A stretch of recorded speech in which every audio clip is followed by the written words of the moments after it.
In this English lesson, I wanted to help you learn the English phrase recipe for disaster. Now, a disaster is a really bad thing that can happen, and a recipe is something you use when you bake something or make something in the kitchen. So a recipe for disaster is a situation where everything is just going wrong and something really bad is going to happen. Here's a good example.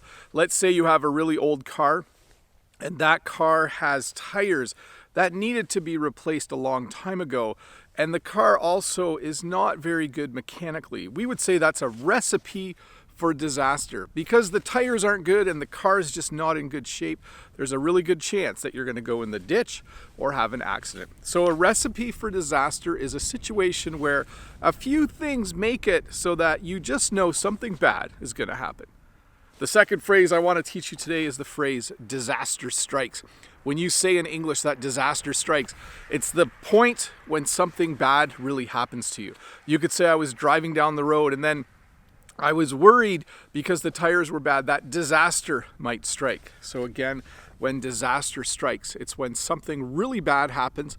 It's the exact moment when that bad thing happens. I don't think disaster is going to strike today. I think the only small disaster that might happen today is I came outside with no gloves on and it's colder than I thought. Anyways, to review, a recipe for disaster is when there's a few things that are happening that together might cause something really bad to happen, something we would call a disaster. And when that disaster happens, you would describe the moment that it happens by saying disaster has struck or disaster strikes. Hey, let's look at a comment from a previous video.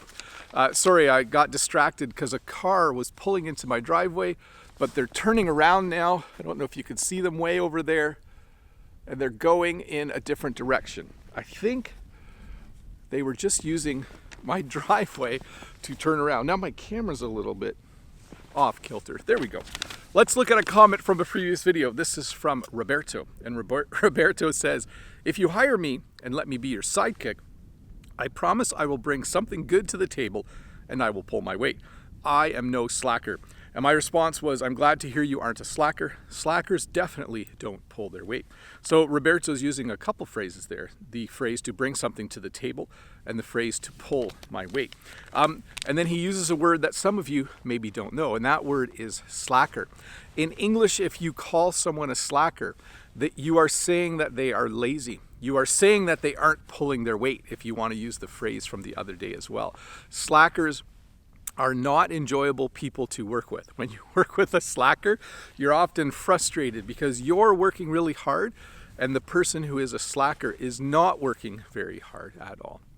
Anyways, why am I wearing sunglasses in the middle of the winter? Well, I think I've mentioned this to some of you before.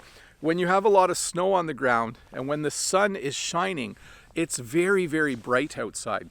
In fact, in our house is extra bright on a day like this because we have sunlight coming in our windows, but the sun is also reflecting off the snow and coming in our windows as well. So there is no way, like if I take these off, I have to keep my eyes almost closed just to be able to see the camera. So I'm wearing sunglasses in the middle of the winter because it is a bright sunny day and there's lots of snow. And these are actually my really old sunglasses. These aren't even my good pair.